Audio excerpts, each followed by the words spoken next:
To fight giants, you must be giant. That's what the back cover of the new Storm King's Thunder adventure from D&D says. And this is what we're going to talk about today on this Shane Plays review of Storm King's Thunder. Thanks so much for watching. Really excited to be talking about this newest adventure for D&D. Also from the back cover, it says, ages ago, giants and dragons waged war across the savage frontier. These battles are long forgotten by the human civilizations of today. But ancient relics remain, and now the land shudders once more with the thunder of giant footsteps. So, following a last couple of adventures we've had, been a little bit different. We had Out of the Abyss in the Underdark, and then we had Curse of Strahd in, basically Gothic horror, and now we're back to a more traditional Forgotten Realms D&D adventure that features giants, mainly storm giants and the others, but also dragons and other cool stuff. So let's talk about it a little bit. I've had my hands on a copy for a few days now, and here's my thoughts. So first of all, the numbers. Let's break down the numbers on this book. Here it is again. Looking good. As usual, the artwork and everything is looking good. That is the Storm Giant King and his daughters, and another daughter over here. There's some scheming Shakespeare kind of stuff going on here too. You could say that Curse of Strahd was Gothic horror. Out of the Abyss had sort of an Alice in Wonderland thing going on with it, and this is not only giants, but there's Shakespearean influences. In fact, back in 2014 at GameholeCon, Chris Perkins, who was one of the lead designers on this from D&D, said a storyline was coming that it's a giant-based story influenced by the Shakespearean play. And then later, Greg Tito from D&D said that the Shakespearean gravitas, if you will, comes from King Lear. So think about that royal family and scheming siblings and all that stuff. But anyway, so here's the numbers on this. The cover price is $49.95. That's pretty standard. I think except for like Hoard of the Dragon Queen or maybe Tyranny of Dragons, which was like $30. Most of the adventures and source books and everything are $50. That's just the new way of things, and it hurt at first, but I guess we've gotten used to it because it didn't really bother me this time around. Amazon does list it much cheaper, but make sure to support your friendly local game store. Okay, they do a lot more than just provide inventory. They're a place to get together and hang out, meet other gamers. I'll go up there every week and play with my friends and get to know people. So it's more than just clicky on Amazon and getting a book. This is a hobby that has a social aspect to it. So consider not just trying to get it the cheapest through Amazon, but support your friendly local game store because they're going to have stuff too that Amazon might not. Okay, enough of that. It's 256 pages, has 12 chapters, 4 appendices. Am I saying that right? Appendices, 17 magical items, 9 creatures, and in addition to that, there's no new giant creatures, but there's new giant options that you can use for running giants. There's 18 special NPCs, and these are NPCs. They're an appendix of their own, and they just have role-playing. Not only are they NPCs, but they also have role-playing information. So, because the way I try to do these videos is provide enough information to let people know kind of what it's about and whether they want to spend money on it or not, but I don't want to give massive spoilers or really go too much into the depth of things. This is not a spoilerish review. I won't really go more into that, but there are 18 special NPCs that have role-playing notes with them. And there's 4 Storm Giant non-player characters that might possibly be playable, and I'll leave it at that. This will disappoint people, but let's just throw it right out there. There are no new player options or classes, spells, feats, or etc. Yeah, I know that's going to disappoint people, but There's where it at. There's no backgrounds, feats, classes, prestige classes, spells, it, any of that. So there's no new rules for rolling up or enhancing an existing character as you level up. So let's just get that out of the way. Um, there's three things before we get into what the story is a little bit of about, without trying to spoiling it, without trying to spoil it. Uh, there's three things I really liked that they did with Storm King's Thunder. One is they included this dramatis persona, which I think that every D&D adventure moving this point forward should have it. It's towards the beginning of the book, and it basically says that the main members of the adventurer's cast of characters listed here in alphabetical order for easy reference. So you can look up and say, Gu, who is Gu? Well, he's a hill giant chief based in Grudhog. And you can see where his main description is. They talk about him in the introduction, and they also talk about it in chapter 5, just for example. So very, very handy, and it's 2 pages there. When you see there's some giant runes. Before I forget, here's the disclaimer that a lot of people love on these books now. The 5th edition's been kind of a hallmark of the 5th edition. Not only the great design of the books, but these disclaimers. And this one is, creatures and objects in this adventure are bigger than they appear. No giant beanstalks were damaged, and no golden geese were harmed in the making of this book. And I did tweet Chris Perkins when I first got the book, said, was that you? And he goes, yeah, that was mine. So thought that was pretty clever. But I really like the dramatis personae. And this is a lot of plays will do this. They'll list in the program or something, or in the script, who the dramatis personae are. So I'm wondering with the Shakespearean influence if that was kind of a wink at that. But I wish they would do this in all of the adventures. Very, very handy. Then they got this adventure flowchart, which I actually don't want you to get too good of a look at that, because it kind of lays out the whole adventure. But it shows you from the beginning how you can bring people in. I'll talk more about that here in a bit.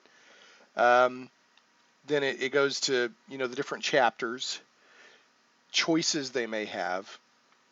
And as it progresses, it shows you, what's kind of required, what's optional, and the appropriate level. I like it a lot. I really like that a lot. So I wish every D&D adventure would start doing this. I think that, I definitely know Out of the Abyss could have benefited from something like this, even though it was very sandboxy. This is a more linear adventure. There's a few alternate things you can, hey, let me do this or that, but for the most part, it's very linear, which is fine with me. Sandbox is fine and linear is fine too, as long as it's a fun story. I'm good either way. I don't think anyone is inherently superior to the other. And then the third thing I like that I wish I don't know if they could do it for every adventure moving forward, because maybe it wouldn't be appropriate. But there's an appendix in here about linked adventures, and it gives notes and tips on connecting previous adventures, Lost Mine of Phandelver. In fact, this adventure is a perfect jumping off point for immediately following Lost Mine of Phandelver, which is the D&D 5th edition starter set adventure, which is pretty good. If you haven't played it, I think it's a great starter adventure. And it's designed, these notes, I mean, you can just take people who are like, what do we do next? You can take them straight into Storm King's Thunder. I think that's great. It's also got notes on, let's see here, Horde of the Dragon Queen, Princes of the Apocalypse, Out of the Abyss, etc. But again, this adventure, and I get asked this sometimes, like, what do I do next after Lost Mine of Phandelver? Perfect jumping off point. You can just go straight into Storm King's Thunder. Which leads into my next point here. It says a Dungeons and Dragons adventure for character levels 1 through 10. Okay, let's be honest. It's really for level 5 through 10 or above, 5 and up. Okay, the first chapter of the book will, if people start the game or this adventure at first level, the first chapter will via adventures and milestone leveling, like hey, when you finish this part of the adventure, you go up a level, not based on XP, um, will get you to 5th level, and that's in the first chapter. And again, there's how many chapters total? There's 12 chapters, so you got 11 more chapters after that. So you jump 4 levels in the first chapter, and then after that is the meat of the adventure. So it's kind of like Out of the Abyss included Death House, which would I think get you to 3rd or 4th level. It's kind of a mini adventure to get you ready for the main Curse of Strahd. Kind of a similar thing with Storm King's Thunder. They've got this first chapter, which is optional. It's only if you're coming in lower than 5th level. And again, Lost Mine of Phandelver, when you finish Lost Mine of Phandelver, you're probably 5th level, probably. So boom, just jump straight in, 2nd chapter, off you go. So another thing I want to mention, talking about milestones, every chapter in here has notes on how to milestone level your characters or your party players and as they play. Now you can either the first chapter is like milestone, milestone, milestone, milestone because they're trying to get people up to a certain level to play the adventure. But after that, you can either do the traditional XP based leveling up, like I did this, I killed that or whatever, I got XP, and how much. Um, what level am I now, etc. Or you can just milestone, and every chapter, at the end of the chapter, has milestone notes on. I know what I got to show you this. There's all these great 2-page. Well, they're not all these. There's 2 or 3 of these 2-page art spreads in here that are just great. So again, the art in these books is really nice. That's been a hallmark really of the 5th edition book products. Yeah, character advancement. So like you see here at the end of this chapter, you get this little book on, hey, if they did this, take them to this level before they go to here, da da da. Or you can use a traditional XP based. I guess because I'm old school, I favor XP based, but I have even in my own stuff. I've milestoned characters as hey, you guys are just this level, but for the most part, I'm still more of an XP based leveling guy. So let's get to the story. What's the story about in Storm King's Thunder? Well, um, first of all, it does look to be a lot of fun. It's more of a traditional adventure than Out of the Abyss or Curse of Strahd. It's kind of back to more classic monsters and story, and it's back in the Forgotten Realms. Even Out of the Abyss was in the Forgotten Realms, but it was in the Underdark, right? So this is more of a classic medieval fantasy Forgotten Realms kind of thing going on. However, it still has these 5th edition sensibilities. That's what I'm calling it. A certain something. It has multiple layers, and it's got that newer, more progressive storytelling style. And maturity in the characters and the motivations and plots that 5th edition have been bringing to the table. It's a little meatier, a little more that even though there's lots of combat and this and that and the others, it's more than just they bad, go kick down door, get them, kind of thing. It's a little deeper than that, a little meatier, a little more sophisticated than that. But what it basically comes down to is the giants. The giants. Okay, sorry about that. No, I'm not sorry.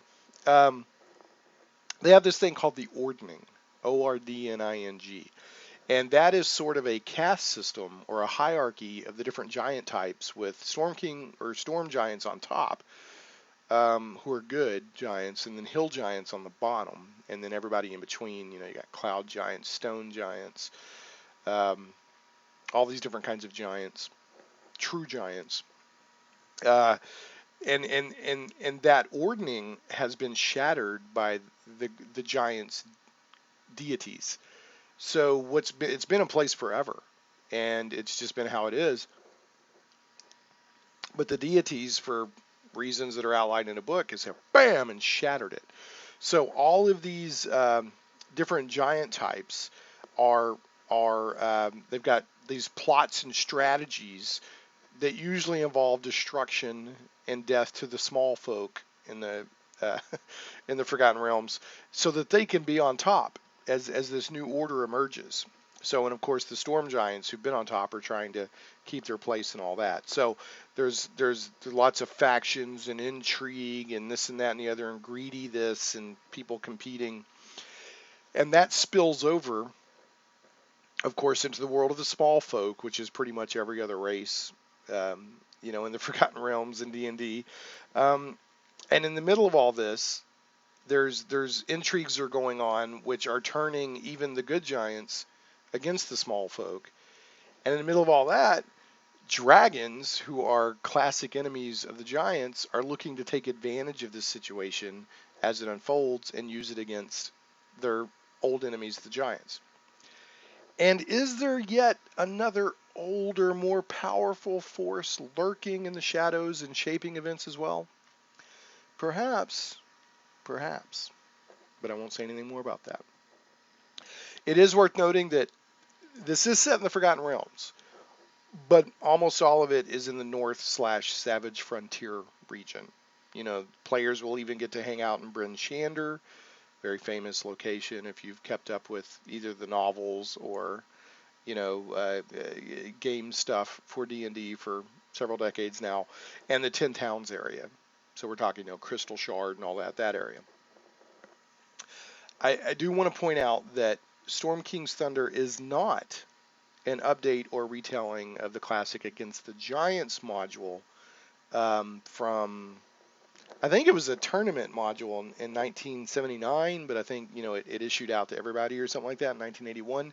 It's a well-remembered, fondly remembered classic module by, I'm pretty sure by Gary Gygax. I got a picture of it here, and it's on the blog post. Let me mention, I forgot to mention, there's a companion blog post at shaneplays.com, ShanePlays.com, that has a lot of the same information and a photo gallery. So you can go over there and check out a bunch of images and stuff from Storm King's Thunder. So the video review is a companion to that, and it is a companion to the video review. So go check it out. All right, so I like what I see in Storm King's Thunder very much. So much so, it's very high likelihood that when my current party that we're playing with finishes, when I finish DMing Out of the Abyss, I'm gonna want to play this because it feels like very classic D&D, and I want to return to quote unquote normalcy, whatever that means in D&D, after we finish dealing with the madness of demon lords in the Underdark. I'm thoroughly enjoying Out of the Abyss, but when it's over, I'm gonna want to go back to a more, standard D&D, medieval fantasy, whatever. And this looks like a fun adventure. So, other stuff that I want to mention, not only, I think I alluded to this, but not only is the breaking the ordning a major problem in and of itself, but players must also try to prevent war between giants and small folk, which is basically everybody who's not giants, due to intrigues among scheming and greedy factions. There's definitely people playing games here. So, and I'll just leave it at that. During the course of the adventure, the party will interact with and or battle every species of D&D's true giant. Okay, that starts with a hill giant and up. And each of those species of giant, they have their own motives and goals going on in here. So a giant is not a giant is not a giant.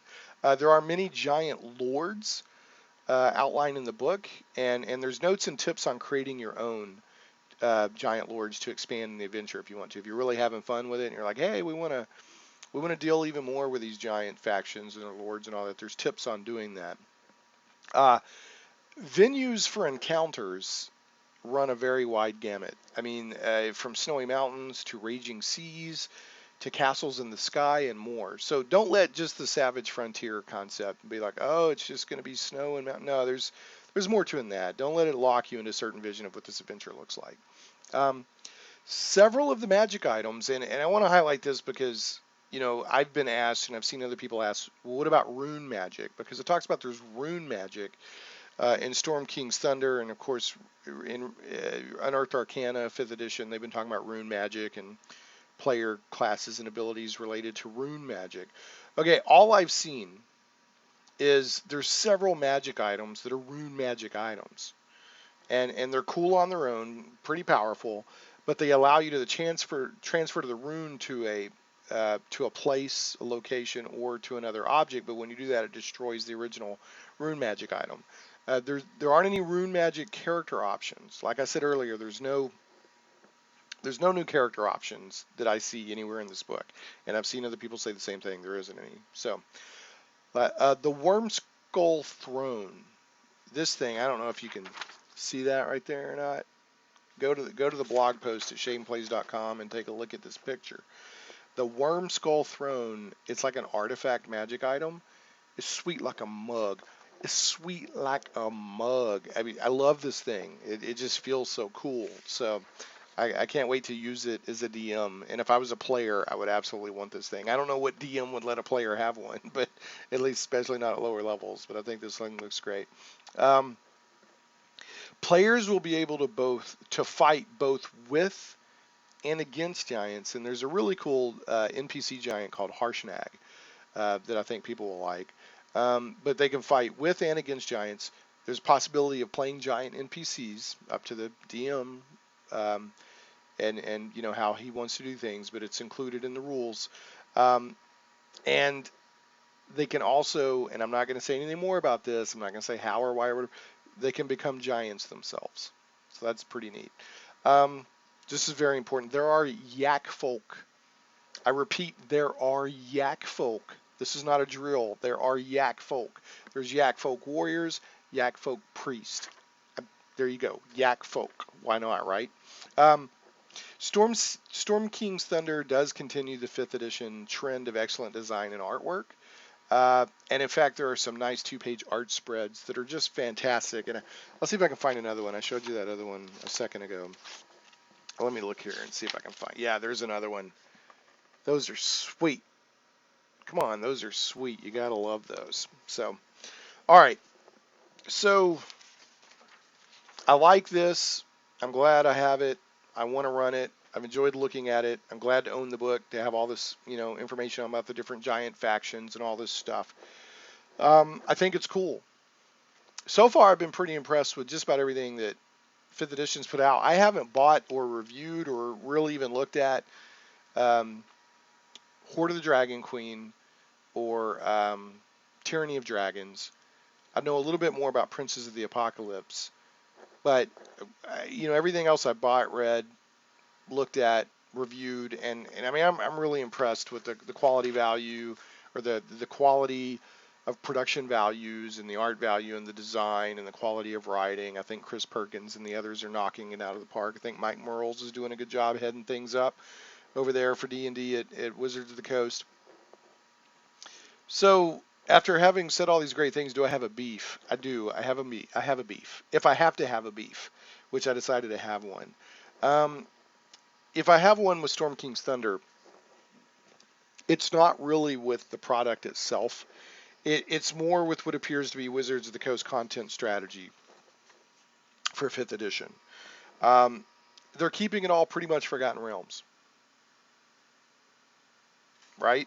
Even Curse of Strahd basically had the party members coming over into Barovia, the demi-plane of Barovia, from another plane, which was basically in most cases the Forgotten Realms, and they weren't native Barovians, so they came over from Faerun, Forgotten Realms, boom, and and probably in most cases went back to the Forgotten Realms when it was over. So there's a lot of players, including myself. I'd like to see, and we'd like to see 5th edition content, official 5th edition content for popular and storied settings such as Planescape, Dark Sun, Greyhawk, Dragonlance, Eberron, others. If I didn't mention your favorite, I'm not trying to slide anybody. I do think it's time Wizards of the Coast stepped up to the plate on this. The realms are cool, right? But D&D is not just the realms, and D&D was there for quite a while before the realms came along. And they're not the only playground that D&D's rich history has to offer.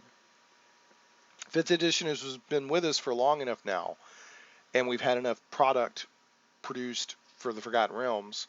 I mean, we've had most of the adventures of the Forgotten Realms, with the exception of Curse of Strahd. We had the Sword Coast Adventurer's Guide. And the player's handbook and the Dungeon Master's Guide, mention all these other settings, Dragonlance, whatever, and but we're not getting any content for that. So I'd like to see that, and I know others would too. And I do have to pin that into my discussion of Storm King's Thunder, because at this point we've had, 5, 6, I think, adventures released from Wizards of the Coast for 5th edition, and yet we're not, with the exception of Ravenloft, we're not really, and even then they connected in with the Forgotten Realms. We're not really, and the Ravenloft Curse of Strahd was not a source book; it was an adventure. So, and this isn't a source book; it's an adventure. So when it seems to be for settings, now the Sword Coast Adventurers Guide was the source book, but everything else is, they just seem to be, they want to Forgotten Realms storylines, Forgotten Realms storylines, Forgotten Realms storylines. So I just would like to see Wizards of the Coast branch out a little bit. I feel like it's probably because, well, they got the Neverwinter game, for a while they were connecting with Sword Coast Legends game, and they got, they've got novels, and they've got, the traditional, the core traditional tabletop role-playing game component of D&D. So they're probably, wanting to go all in on Forgotten Realms for marketing and tie-ins and all that.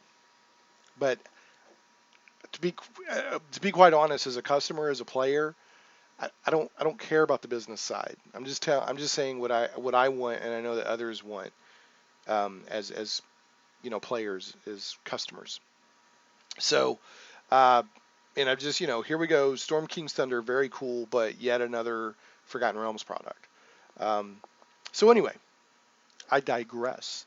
Is Storm King's Thunder worth the time and money? Okay, as I always try to do this, I don't just try to say yes or no, because there's so many different player types. Now, I used to back in the 80s or something, you could say yes or no, because almost all players had the same mindset on what they wanted, right? And even then, not really fair to say that they were all in lockstep then. But these days, there's such a differing spectrum of players and personal interest and, taste and all that exists in our hobby. So I never try to say yes or no. Yes, no. Now, there could be a product come along that's such a turkey or so absolutely amazing that I'd say yes, just yes or no. And I'm not going to get, in the varied recommendations here. But for this, I'll just say personally, for me, it's a win. I think it's cool. I want to play it. Again, 5th edition really hasn't put anything out yet that I've read or whatever that I didn't like. Again, with the caveat that I didn't really put any time into Tyranny of Dragons or Horde of Dragon Queen. So here's my recommendations. If you like a more traditional D&D type adventures in the Forgotten Realms, and want to return to that after the enjoyable but less standard adventures of Out of the Abyss and Curse of Strahd, you pick this bad boy up. Pick it up. Go down. Go to your friendly local game store and say, I want my copy of Storm King's Thunder.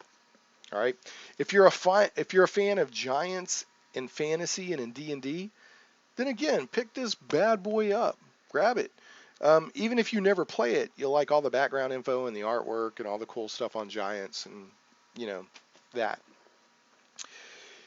If you like a more linear adventure with fewer side options, either as a DM or as a player, Storm King's Thunder is for you.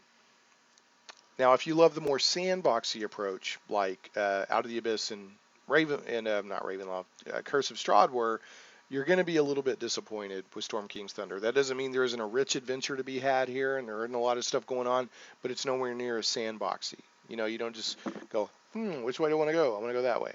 That's a little bit more on rails.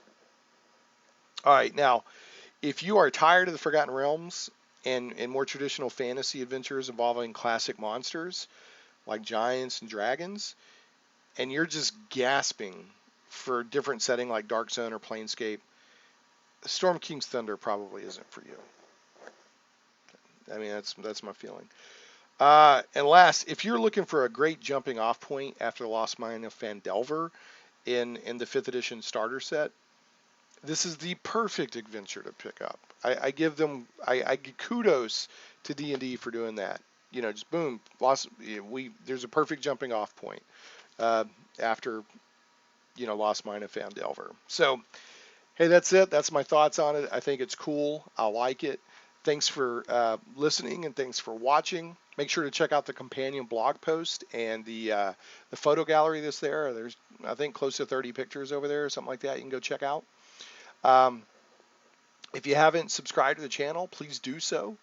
I appreciate that very much. And please leave a comment or a thumbs up on this video on YouTube. That helps me out tremendously as well. And I'd love to hear what you think about Storm King's Thunder and whether you agree or disagree with my recommendations. But again, thanks so much for watching Shane Plays, and this has been my review of the new D&D 5th edition adventure, Storm King's Thunder.